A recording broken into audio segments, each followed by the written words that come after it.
Well, here's what's really troubling about that, and nobody seems to know this. So I'd love the opportunity to talk about it because it's really concerning to me. So it's not only that it's Maid. People don't understand how Maid works. There's the track 1, the track 2, you know, the immediate, the 90-day to end of life and all of that. And yes, they stayed the bill till 2027 to the next vote, right? So that's all great. So technically mental health's not included. But what I found out yesterday that really, really bothered me was the mechanism of the actual procedure. So there's this drug called sodium thiopental, and it's made in Italy, okay? So it's used by anesthesiologists. And the anesthesiologist that came forward with this at this testimony was, this individual had been an anesthesiologist for 25 years. He came forward with the Senate subcommittee talking about this with Maid and his concerns with it because Maid is being seen as compassionate and empathetic in care.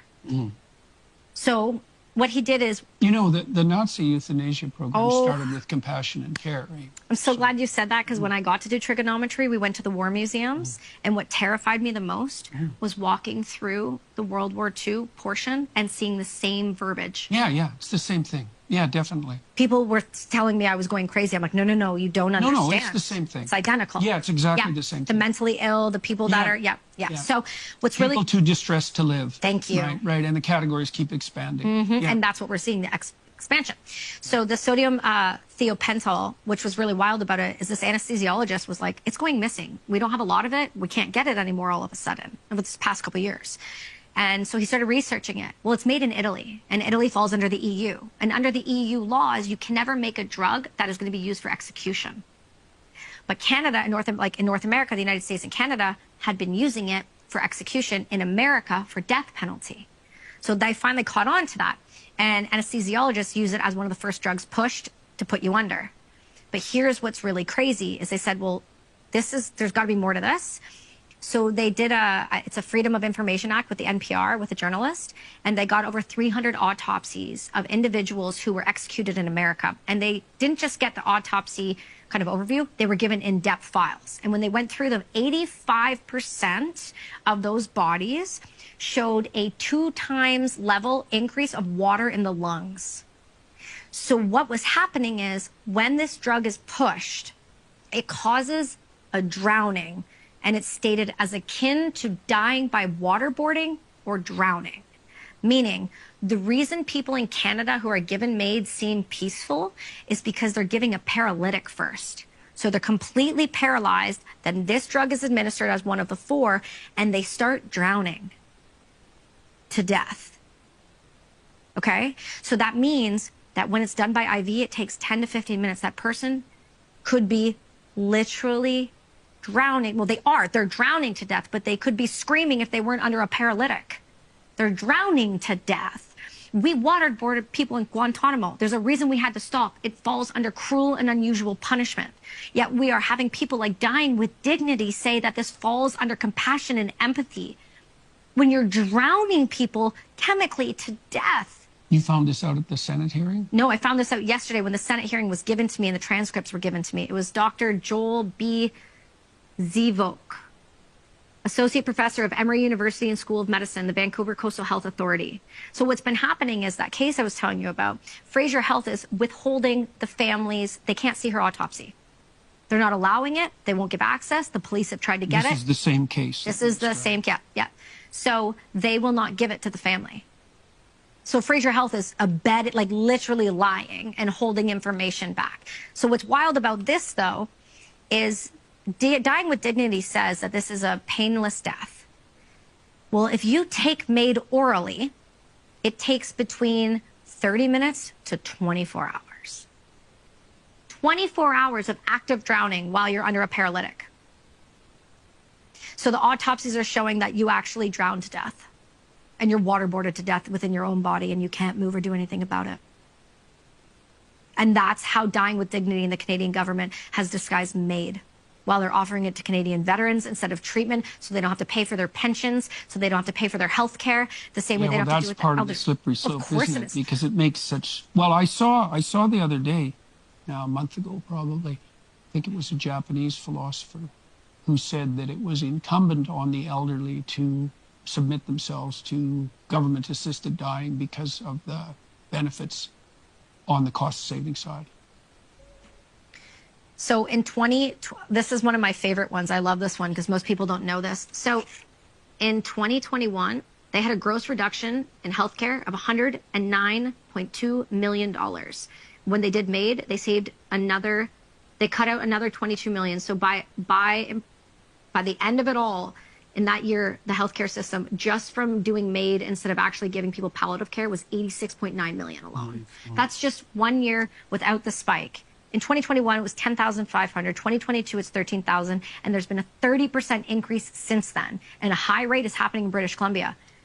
High cost of living, nowhere to live, no housing, and no one to look after these people because the younger individuals just don't have the finances because they can't even buy their own home. So how could they then put somebody in care that costs $8,000 to $10,000 a month when you can't even afford to live in a 2-bedroom basement apartment? And furthermore, there's no housing because we're taking every single person into this country and acting as if Canadians are second citizens, because that's what's happening. Canada is falling. We have no identity. We're killing our own citizens. And people act like people like me are going crazy. I'm not going crazy. I'm screaming at the top of my lungs. We are killing innocent people, and children are on the they are on the chopping block. If we didn't stop that bill by the 17th, children down to the age of 12 with parent consent. A 17-year-old could walk into a hospital and say, I want to die, buy Maid, and guess what? If you try to stop it as a parent, you will be arrested. I'm not sure morally where we have either lost our minds, lost the plot, been paid off, or just decided that we no longer care about the generation after us. But something is going really wrong when I have group homes calling me or messaging me on Instagram going, Kelsey, I'm hearing of huge swaths of these groups sitting down going, convincing each other to die, that they're going to walk in together. Because Simons has made it seem like it's bubbles on a beach in a cave. No, that's the romanticization that I was talking about. But what are we saying to the youth? That there's no future, there's no goals, you can't buy a home, there's nowhere to live, you can't don't try to get a doctor's appointment. Don't bother. So honestly, what do they have to look forward to? But I'm telling you right now, this has never been talked about. This part here where it is drowning to death, where you're waterboarding to death, no one, not one person has said this. I have never heard this. And you just found out about this? Yesterday. And I found out because there was an event in South Surrey that my girlfriend I was telling you about, her mother was taken. She was at, and she goes, Kelsey, one of the Delta hospice centers is being shut down because they refused to do Maid. So it wasn't necessarily Rebel, but it was Sheila and Keon. They made this documentary to talk to people like us going, they're saying that they need government right to do this, but hey, they're already doing it, and they've been doing it. And we have audio recordings of veterans. We have the Minister of Veterans Affairs lying to Mercedes Stevenson on the West Block saying it was one veteran, when we have multiple veterans, multiple case managers, audio recordings, and written testimonies. So are we just okay with everyone lying now? Is that where we're at? We accept lies as truth and there's no moral qualms with that? Because if anybody is a God-fearing individual right now, the whole idea is I don't really care what you believe in. All I ask is stop lying. Be honest. If you want to kill people to save money, say it. That's it. Just say what you mean, but stop dancing around like you're doing this out of empathy. You are killing vulnerable people to save money to send to another country that bought you out in 2013? And that's a CSIS document. We've sold our country, we've sold our people, and we've told our youth that we should just die because there's nothing to live for in this country. How am I supposed to combat that? I'm one voice up there. Thank God you showed up. If you didn't show up, none of us, people like me, would have no footsteps to walk in. We would have no path carved out for us. You're the first in the door. You took the heat. You're like the breacher. You're the guy that shows up and goes, I'm going to kick that door in, and whatever's going to come is I'm just going to take it because I have to. You had a moral obligation, because if you didn't do it, the rest of us would have nowhere to go and nowhere to turn if you didn't show up.